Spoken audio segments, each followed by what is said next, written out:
जय श्री कृष्ण।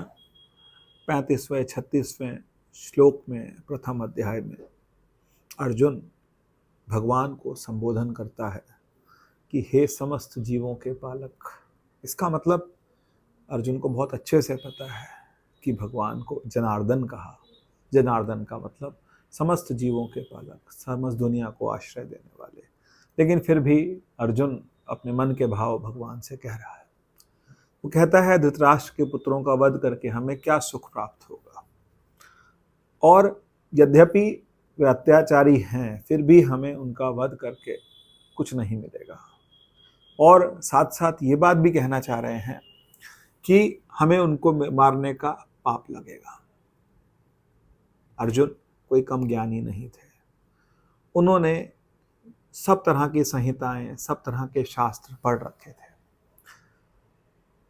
और बहुत ज्ञानी व्यक्ति थे, और उन्हें बहुत अच्छे से ज्ञान था इस बात का कि मनुस्मृति और विशेष स्मृति क्या कहते हैं।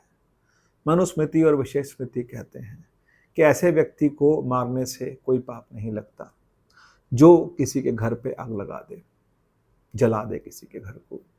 ऐसे व्यक्ति को मारने से कोई पाप नहीं लगता, और ऐसा दुर्योधन ने किया था।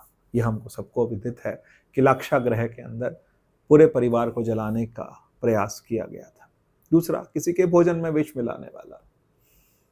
तो मनुस्मृति कहती है कि किसी के भोजन में जहर मिलाने वाले व्यक्ति को मारने से कोई पाप नहीं लगता, और ऐसा दुर्योधन ने किया था भीम की खीर में जहर मिलाने के। और उसके बाद तीसरा, किसी की हत्या करने वाला। दुर्योधन ने बहुत निर्मम हत्याएं की थी।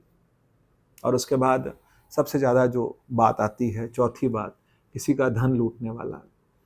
तो दुर्योधन ने पूरा का पूरा जो इंद्रप्रस्थ था, जो कि एक तरह से लूटा ही गया था द्यूत क्रीड़ा के अंदर, वो खेल ही था, लेकिन उस खेल में पूरा का पूरा राज्य ले लिया, पूरा का पूरा धन ले लिया। और साथ साथ पांचवा पार्ट आता है किसी पराई स्त्री का हरण करना। तो दुर्योधन ने और दुशासन ने दोनों ने प्रयास किया था कि द्रौपदी, जो कि उनकी भाभी थी, वो माँ समान थी, और उनका अपमान किया। और सबसे बड़ी बात, दूसरे की भूमि हड़पने वाला।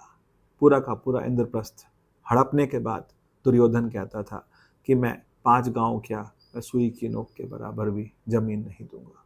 किंतु अर्जुन अभी मोह में है, और मोह में ग्रसित होकर के, मोह में धृतराष्ट्र भी थे। लेकिन धृतराष्ट्र को इतना समझाने के बाद भी वो मोह से बाहर नहीं आए। अर्जुन की अभी भूमिका बन रही है, ये भूमिका बन रही है कि इस मोह से भगवान ने उनको बाहर निकालना है। इसीलिए वो कहते हैं कि मैं अपने चचेरे भाइयों को, चचेरे भाइयों के दोस्तों को, चचेरे भाइयों के जितने रिश्तेदारों को, इन सबको, इनको मारने से मुझे क्या फ़ायदा होगा, क्या लाभ होगा, और किसी भी दृष्टि से ये करना गलत है और ये पाप है।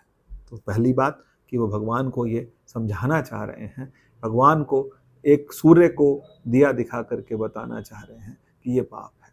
और साथ साथ ये कहते हैं, हे माधव, बहुत प्रेम से बोलते हैं कि इस प्रकार वंशजों का वध करना गलत होगा। भगवान बहुत प्रेम से उनकी सारी बातें सुन रहे हैं। वो सुनना चाहते हैं जो उनके मन की जितनी अवस्थाएं हैं, मन की जो तरंगे हैं, कई तरह की मन में तरंगे उठती हैं, और वो तरंगे जो हैं, वो सारी तरंगे भगवान देखना चाह रहे हैं। यहाँ पर हम कह सकते हैं कि भगवान कृष्ण एक साक्षी भाव से, साक्षी भाव होता है कि जब आप ध्यान करने बैठते हैं और ध्यान में कई तरह की बातें आपके मन में आती हैं, लेकिन वो सब बातों को आप तटस्थ होकर के देख रहे हैं, समझ रहे हैं, सुन रहे हैं, और उसके साथ साथ पर उससे व्यथित नहीं हो रहे हैं, उसके साथ में जुड़ नहीं रहे हैं। मन में बहुत तरंगें आती हैं, लेकिन जब हम मन को साक्षी भाव से देखते हैं तो फिर हम मन से अलग हो जाते हैं और हम मन को समझा सकते हैं। भगवान अर्जुन को मन की तरह से देख रहे हैं, एक साक्षी की तरह से देख रहे हैं, और अर्जुन के मन की तरंगों को बहुत अच्छे से महसूस कर रहे हैं, उसका आनंद ले रहे हैं, क्योंकि उन्हें पता है कि ये सारी तरंगें मैं सारी की सारी अपने ही उपदेश से, दूसरे अध्याय में ही भगवान ने इतना उपदेश दे दिया था कि अर्जुन को समझ आ गई थी, दूसरे अध्याय के अंत तक ही समझ आ गई थी। लेकिन भगवान ने हम सबके कल्याण के लिए, हम सबको हमारे जीवन में मार्गदर्शन देने के लिए 18वें अध्याय तक भगवान बोले और हम सब का भी कल्याण होगा, क्योंकि जब हम भी किम कर्तव्य विमूढ़ हो जाते हैं, हम सही और गलत जान नहीं पाते हैं, फिर हमारी अवस्था भी अर्जुन की तरह होती है, फिर हम भी अर्जुन की तरह भगवान को भी ज्ञान देने लगते हैं।